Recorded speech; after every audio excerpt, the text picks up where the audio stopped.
এক গ্রামে রহিম আর করিম নামে দুই ফল বিক্রেতা ছিল। তাদের দুজনের মধ্যে সবসময় ফল বিক্রি নিয়ে প্রতিযোগিতা হতো।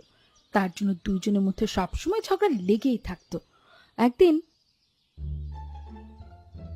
সকাল থেকে দোকান খুলে বসে আছি, এখন পর্যন্ত কোনো বেচা কেনা হচ্ছে না।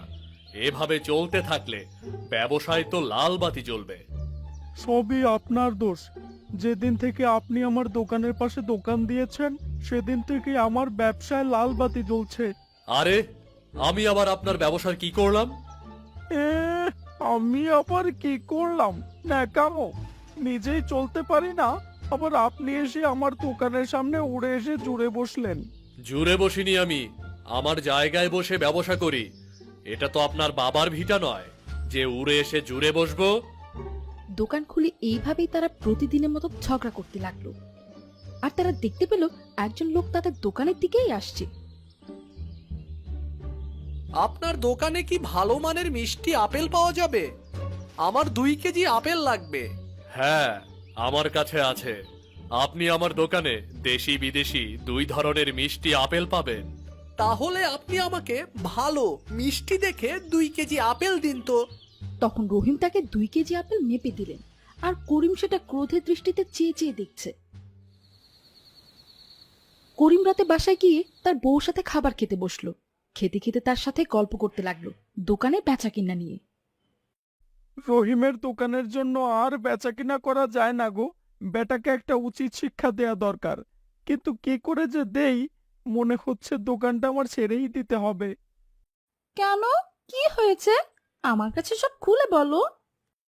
তখন রহিমের বাড়াবাড়ি কথা খুলে বললেন, আর তখন তারা দুজনে পরিকল্পনা করতে লাগলো কিভাবে রহিমকে উচিত শিক্ষা দেয়া যায়।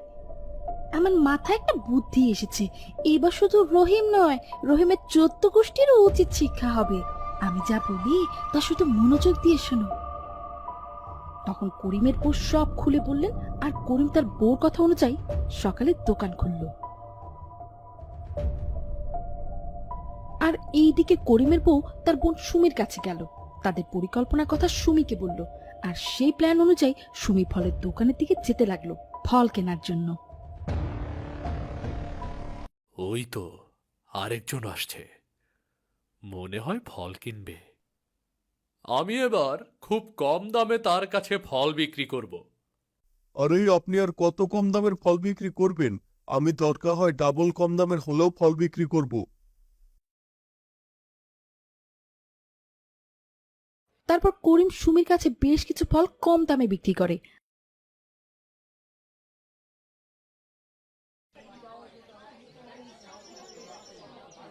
আর এই কথা পুরো গ্রামে জেনে যায়। গ্রামের সকল লোকজন করিমের দোকানে ফল কিনতে থাকে।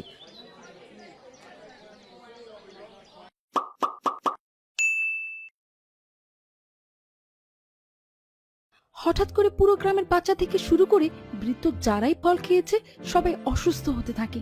তখন সবাইকে উপজেলা স্বাস্থ্য কমপ্লেক্সে নিয়ে যায়। ডাক্তার পরীক্ষা করে দেখে সকলেরই বিষাক্ত ফল খাওয়ার কারণে ফুড পয়জনিং হয়েছে। পরে ডাক্তার তাদের জিজ্ঞেস করলো, আপনারা কোন দোকানের ফল খেয়েছেন? আমরা করিম ফল বিক্রেতার থিকা ফল কিনা খাইছি।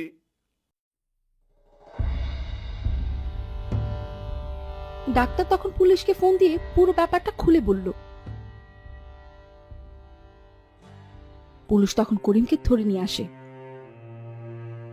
আমার বউ আমাকে বেশ কিছু কাঁচা ফল কম দামে কিনতে বলে।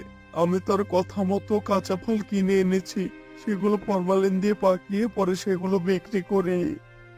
পুলিশ তার কথা শুনে পরে করিমের বউকেও ধরে নিয়ে আসে, আর তাদের জেল হয়ে যায়। আর এইদিকে রফিক ফল বিক্রেতা আগের মতোই সৎভাবে ব্যবসা করতে থাকে।